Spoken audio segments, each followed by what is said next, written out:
Eden Gardens. Come on to and you are going to see a lot of live action. Special edition of from LAKR, Los Angeles Knight Riders. Hello and welcome. সুপ্রিয় বন্ধুরা, লিটন কুমার দাস তিনি প্র্যাকটিসের জন্য অপেক্ষায় রয়েছেন এবং প্র্যাকটিসে অংশগ্রহণ করেছেন। গতকালকেও তিনি প্র্যাকটিস করেছিলেন এবং সেটা যদিও ছিল একটা ছোট ক্লাব মাঠে, তবে আজকের প্রথমবারের মতো ইডেন গার্ডেনে প্র্যাকটিস করছেন এবং আজকে একই সাথে প্র্যাকটিস করবেন লিটন কুমার দাস, সেক্ষেত্রে রহমানুল্লাহ গুরবাজ, জেসন রয়, আন্ড্রু রাসেল সহ যত ব্যাটাররা রয়েছেন কলকাতা নাইট রাইডার্সের প্রত্যেকেই আজকে এই মুহূর্তে তারা প্র্যাকটিস করছেন।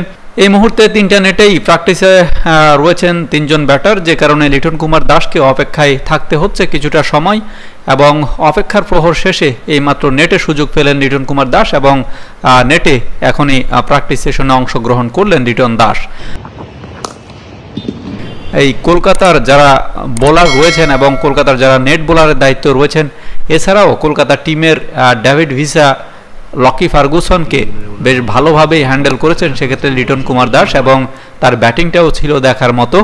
যাই হোক, সবকিছু মিলিয়ে যদি সবকিছু ঠিক থাকে তাহলে হয়তোবা আগামী ম্যাচে লিটন কুমার দাসকে দলের অন্তর্ভুক্ত করতে পারে কেকেআর এবং সে যাত্রায় জেসন রয়ও কিন্তু তাদের মাথায় রয়েছে। যতটা সময়ে প্র্যাকটিস করেছেন লিটন দাস, প্রত্যেকটা বলেই তিনি দারুণভাবে মোকাবেলা করেছেন এবং প্রত্যেকটা বলই ঠিক যে দিককার বল ঠিক সেদিকেই তিনি খেলেছেন। টাইমিংগুলি ছিল তার যথেষ্ট ভালো এবং যারা বোলার ছিলেন তারাও কিন্তু প্রশংসা করছেন আমরা যেটা দেখলাম এবং লিটন দাস তিনি বেশ ভালোভাবে কিন্তু প্রতিটি বলই খেলেছেন। সব কিছু মিলিয়ে যেটা বলতে পারি যে লিটন দাস তার প্র্যাকটিসে তিনি কিন্তু যথার্থ ভালো করেছেন এবং এই প্র্যাকটিস পরীক্ষায় তিনি কিন্তু উত্তীর্ণ এখনো পর্যন্ত যতটুকু দেখে মনে হচ্ছে।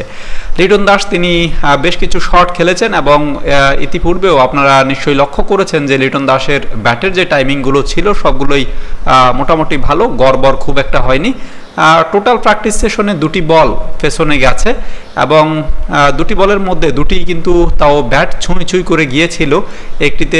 একটি যদিও শর্ট হার্ডম্যান পেরিয়ে যাওয়ার কথা আর অপরটি পেছনে গেছে সেটি স্লিপে, ফার্স্ট স্লিপে হয়তো বা ক্যাচ কিংবা ক্যাচ হলেও হতে পারতো। যাই হোক, এই দুটি বলই পেছনে গেছে এবং বাকি সবগুলো বলই কিন্তু লিটন কুমার দাস দারুণভাবে মোকাবেলা করেছেন। সুপ্রিয় বন্ধুরা, জানিয়ে দিন আপনার মন্তব্য, লিটন দাস কি আগামী ম্যাচে খেলতে পারবে কিনা অথবা তাকে দলে নেওয়া উচিত কিনা, খেলবে কিনা সেটা জানিয়ে দিন আমাদেরকে এবং যুক্ত থাকুন আমাদের সাথেই। ভালো থাকুন, সুস্থ থাকুন, আল্লাহ হাফেজ।